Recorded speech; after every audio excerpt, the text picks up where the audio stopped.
Bismillah ar-Rahman ar-Rahim. Nous allons poursuivre le chapitre 1 qui introduit les systèmes asservis.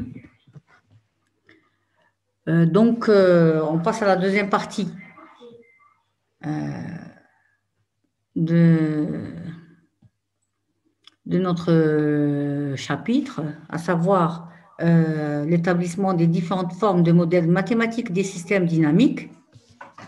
Et donc, nous allons commencer par la représentation des systèmes en général et en particulier les systèmes asservis aussi par les équations différentielles. Donc, pour cela, nous allons prendre deux exemples, un circuit électrique et un système mécanique. Donc, pour le circuit électrique, comme vous le voyez, nous avons le circuit électrique de la figure qu'on voit ici. Donc, on a un circuit RL et on va prendre l'entrée Tana V de T, la tension d'entrée c'est V de T, et en sortie, on va prendre I de T. Et donc, la relation entre les tensions, les courants et le courant et les composants est la suivante. Nous avons la tension d'entrée qui est égale à cette tension, la tension aux bornes de la résistance R, plus celle de l'inductance L. En appliquant tout simplement la loi d'Émaille, nous obtenons V de T égale à RI plus LDI sur DT. Autrement dit, vous voyez, on voit ici directement qu'un système peut être représenté par une équation différentielle. Donc, voici l'exemple concret qui est l'exemple d'un système électrique ou d'un circuit électrique. On peut immédiatement le représenter par une équation différentielle. Il en est de même pour un système mécanique. Si on voit ici, nous avons un objet ou un corps qui est suspendu à travers un ressort à un point fixe et qui passe par une zone de frottement. Si on applique en entrée à ce système, si on lui applique une force vers le bas, c'est-à-dire on fait bouger la masse M vers le bas avec l'action de F de T, nous allons obtenir la variation du centre de gravité de la masse M. Nous allons obtenir ici en sortie, nous allons recueillir les différentes variations du déplacement du centre de gravité.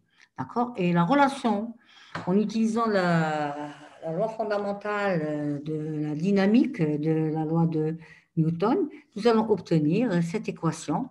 Et comme vous pouvez le constater, donc je vais d'abord dire ce que c'est comme équation. C'est la masse multipliée par la dérivée seconde du déplacement plus le facteur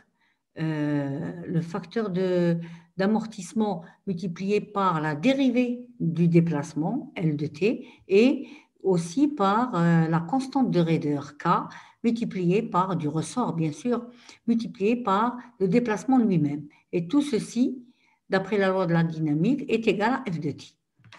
D'accord? Donc, là aussi, vous voyez, c'est aussi simple que ça.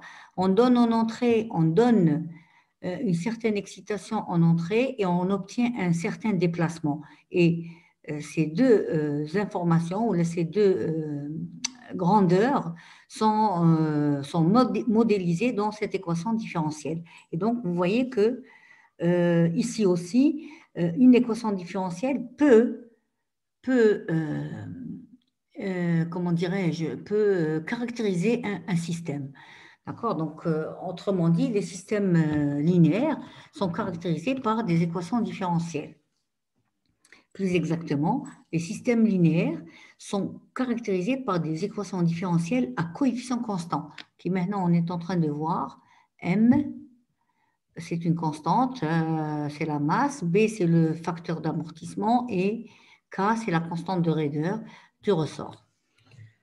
Donc, on vient de voir qu'un système, en général, même s'il est asservi, un système linéaire est caractérisé par une équation différentielle, par les équations différentielles. Donc, pour nous, lorsqu'on voit une équation différentielle, on doit penser à la notion de système linéaire. D'accord? Donc, c'est ça l'idée à laquelle je veux arriver. Donc, nous allons voir maintenant la représentation des systèmes dynamiques par les modèles d'état. Le but de cette représentation est de transformer une équation différentielle d'ordre n en n équations différentielles d'ordre 1, pardon. Je reviens à cet exemple. Nous avons une équation différentielle d'ordre 2, puisqu'elle contient des dérivées secondes, donc d'ordre 2. Donc, à partir de cette équation différentielle, nous pouvons générer deux équations d'ordre 1. D'accord? Donc, à partir de cette équation d'ordre 2, nous pouvons générer un système d'équations différentielles d'ordre 1. On va voir comment. Donc, on va voir à travers cet exemple d'ailleurs. Donc, il suffit de prendre la sortie, il suffit de déclarer ou de définir des variables d'état de ce système. Donc, en prenant un premier état égal à quoi? Égal à la sortie, d'accord? Égal à L de t, c'est le déplacement tana, et x2, c'est la dérivée de la sortie. Donc, je donne en remarque ici, le nombre de variables d'état à définir est égal à l'ordre de l'équation différentielle. C'est-à-dire, l'ordre de l'équation différentielle, il est égal à 2. Donc, nous devons définir au moins deux états, qui sont x1 et x2 ici. D'accord? Donc, si l'ordre était égal à 3, donc minimum, le nombre d'états, c'est 3. On prendra 3 états. D'accord, donc à partir de là, il y a des petites notations qu'on doit voir. Nous avons x1, c'est L de t. Si je dérive x1, là, il y a un petit point qui n'apparaît pas très bien. Donc, si je dérive x1, je vais dériver dl. D'accord? Et aussi ici, si on dérive x2, nous allons obtenir d2 L2 sur dt, c'est-à-dire on peut la remplacer dans cette équation. Donc, on va remplacer x2 point ici, et on va remplacer ici quoi dl sur dt, c'est x2, d'accord? Et on va remplacer ici x1. Ça va nous donner, donc nous allons sortir un système de deux équations différentielles d'ordre 1. Vous allez voir comment. Déjà, j'ai une équation différentielle d'ordre 1, Hayek. D'accord? Hayek, une équation différentielle d'ordre 1. OK, donc à partir de là, on va obtenir x1. Non, on va commencer par x2 points. Hein, donc, j'aurais aimé ramener l'équation. À partir de là, je remplace x2 points. On a tous les x2. On a tous les x1. D'accord? Donc, à partir de là, je vais tirer x1 point, x2 point, pardon. D'accord? Donc, je vais tirer cette information. Donc, x2 point, où je trouve les moins k sur m x1, moins b sur m x2, et plus 1 sur m de f de t. Et x1, c'était égal à quoi? Si vous vous rappelez, x1 point, c'était égal, regardez, x1 point, c'est dl sur dt, c'est égal à x2. D'accord? Donc, x1 point, c'est égal à x2. Par conséquent, qu'est-ce qu'on va avoir ici? Donc, on va avoir x1 point est égal à x2 plus 0 f de t plus 0 x1. D'accord? Donc, à partir de là, vous voyez que qu'est-ce que j'avais au départ? J'avais une équation différentielle d'ordre 2. J'avais une équation différentielle d'ordre 2 et j'arrive sur une équation, un système de deux équations différentielles d'ordre 1. D'accord? On dit x1 point et x2 point. OK? Donc, on peut à partir de là donner ce qu'on appelle la représentation mathématique, matricielle de ce système.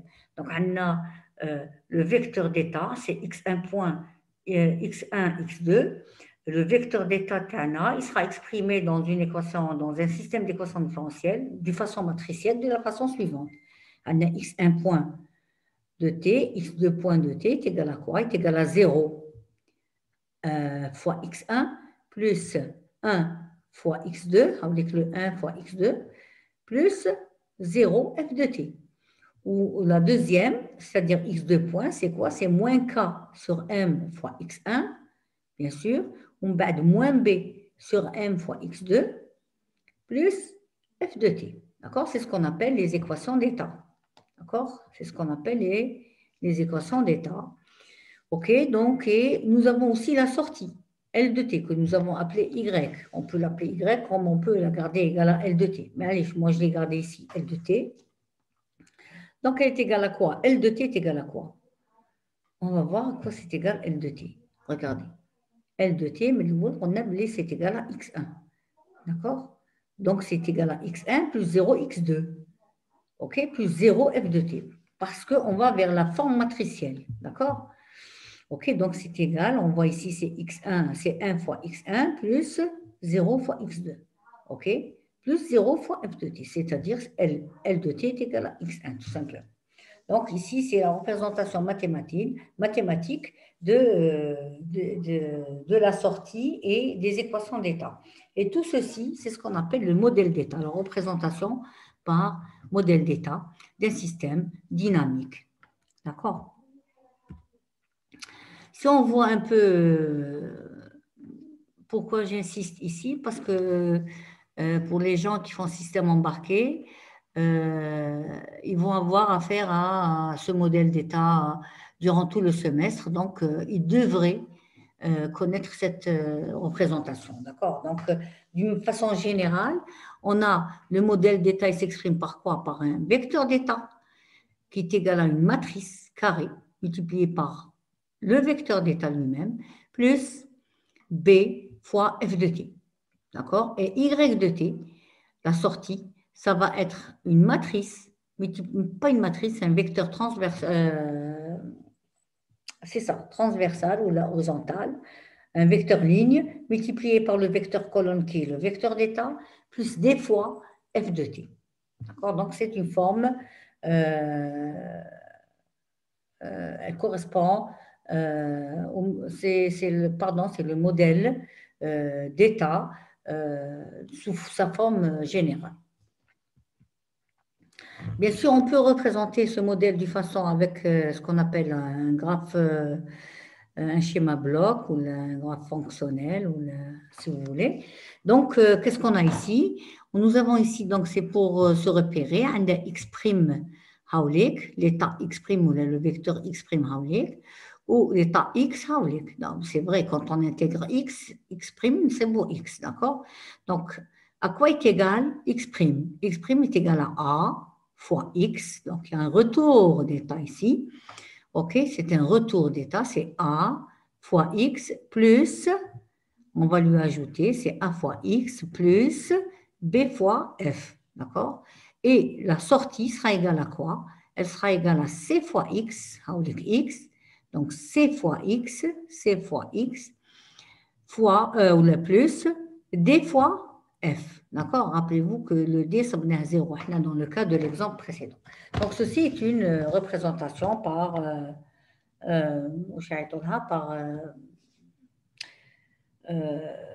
graphe fonctionnel, le diagramme fonctionnel.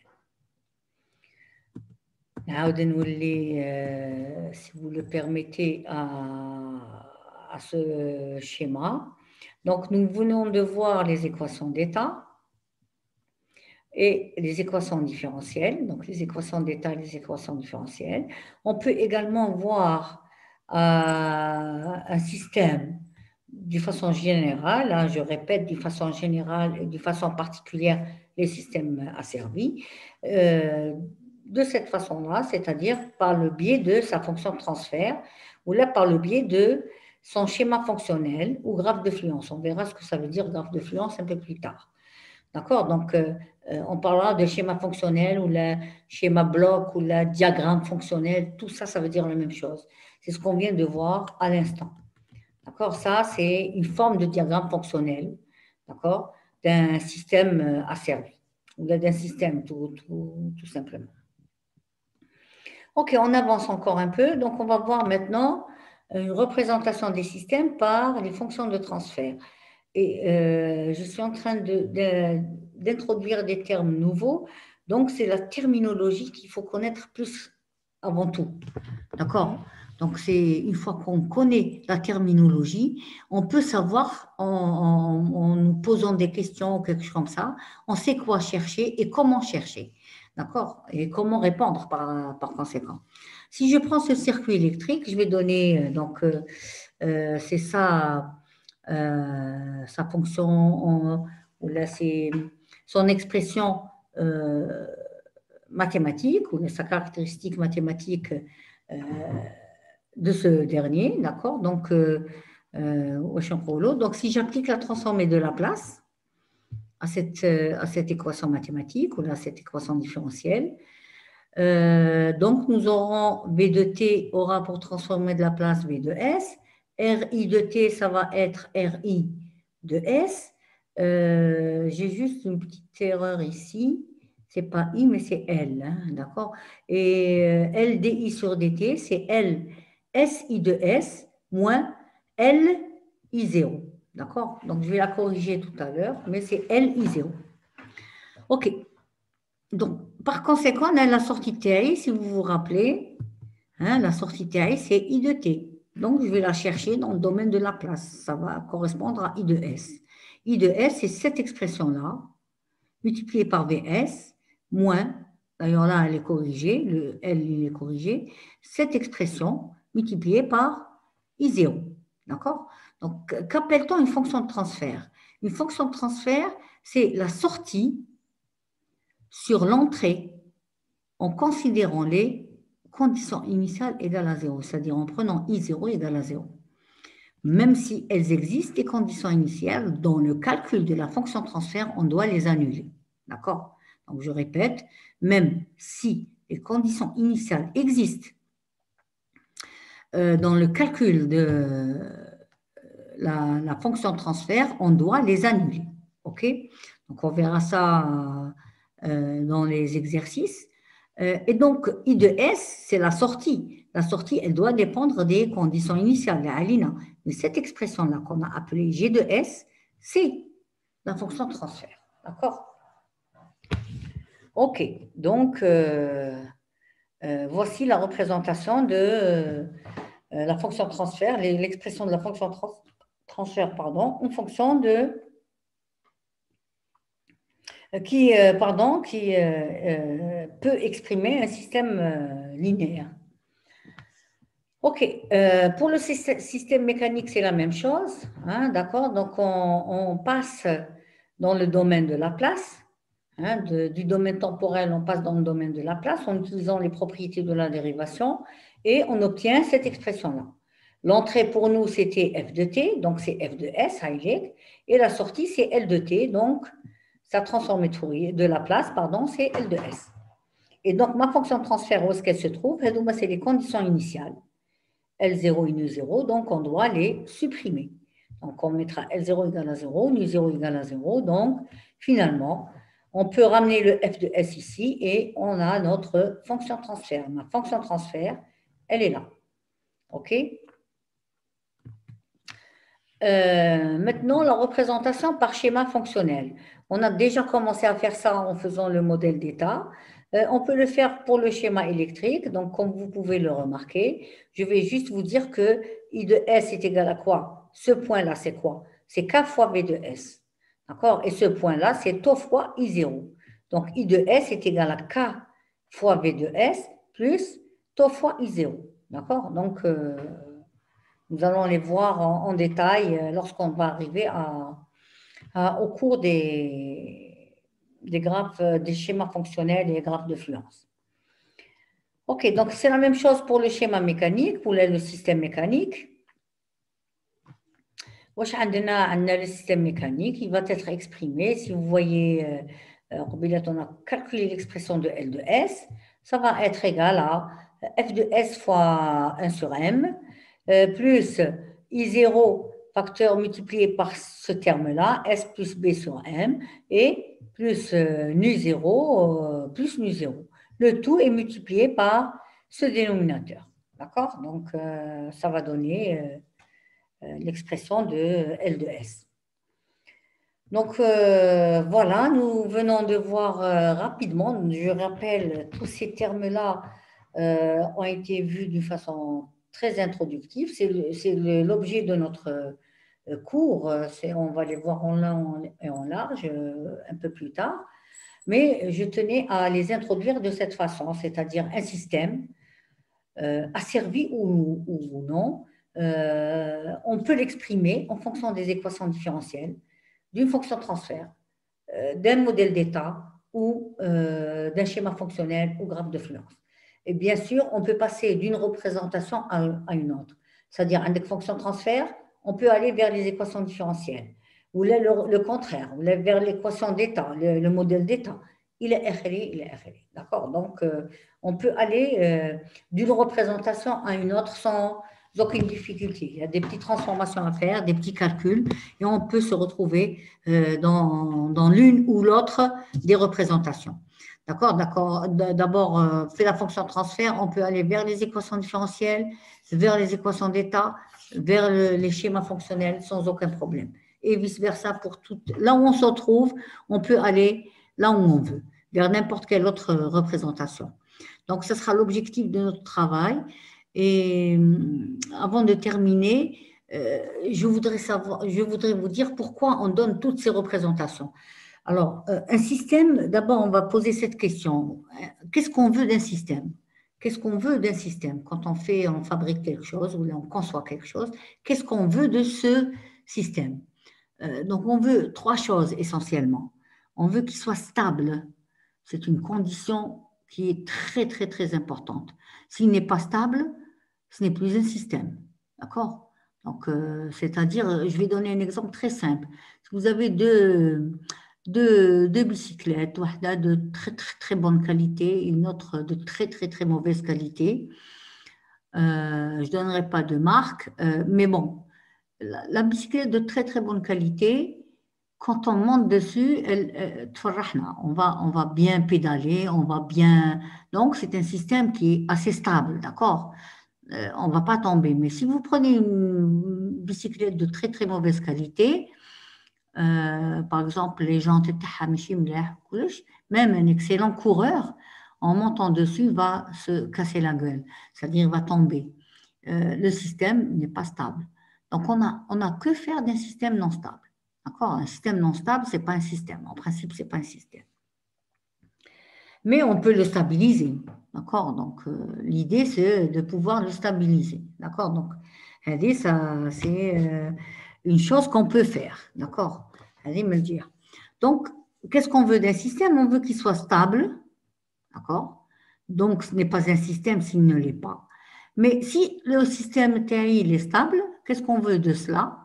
De ce dernier, pardon. Qu'est-ce qu'on veut de ce dernier? On veut qu'il soit performant quand même. On veut qu'il soit rapide. Rapide, c'est-à-dire qu'il doit nous répondre rapidement. OK? C'est-à-dire qu'on aime le well en automatique, on voudrait que la sortie suive l'entrée. Mais il faudrait qu'elle la suive assez rapidement, d'accord? Donc, je lui donne un volt ou les 5 volts en entrée. Je voudrais atteindre ces 5 volts le plus rapidement possible, d'accord? Mais si au lieu de les atteindre en une fraction de seconde, je vais attendre 2 minutes pour l'atteindre, d'accord? Ça, c'est le temps de réponse est vraiment très, très médiocre. Donc, mais il est stable, le système, il est stable, mais il est très mauvais, d'accord? Donc, mais seulement le système est stable. Il n'est pas performant, mais il est stable. OK? Donc, la performance d'un système, c'est sa rapidité en réponse. Est-ce qu'il répond rapidement ou pas? D'accord? Et il y a autre chose. Est-ce qu'il répond juste ou avec des erreurs? D'accord? Juste, ça veut dire quand je lui donne 5 volts, en sortie, il va donner 5 volts. Pas juste, là, il ne répond pas de façon juste. Lorsque je lui donne 5 volts en entrée, il va me donner 4,5 volts en sortie. Ou là, il va me donner 4,8. Il va commettre une erreur. D'accord? Mais il est en train de suivre la sortie, l'entrée. La sortie est en train de suivre l'entrée. Donc, c'est toujours un système stable, mais qui les performances en erreur et ce qu'on appelle la précision, il n'est pas précis et il n'est pas rapide. Donc, il n'est pas performant. Donc, qu'est-ce qu'on veut d'un système? On veut qu'il soit stable, rapide et performant. Et donc, c'est ces trois notions-là qu'on va rencontrer durant cette étude à partir de ce chapitre. Mais comment je vais étudier ces performances-là, ou ces qualités, ou les caractéristiques qu'il doit avoir? Comment je vais les étudier? Justement, on va les étudier à travers l'une de ces représentations, d'accord? Donc, c'est la fonction de transfert qui nous intéresse le plus, d'accord? C'est elle qui va nous donner beaucoup d'informations sur la stabilité, par exemple. Et donc, on est obligé de savoir comment on peut obtenir une fonction de transfert. Donc, une fonction de transfert, finalement, je peux l'obtenir à partir du modèle d'état, à partir du schéma fonctionnel ou graphe de fluence, ou bien équation différentielle. Et donc, dans ce qui va suivre, on va apprendre à déterminer une fonction de transfert. Après cela, on passera à l'étude de la stabilité et des deux autres performances. Voilà ce que j'ai à dire dans ce chapitre introductif et donc je vous remercie.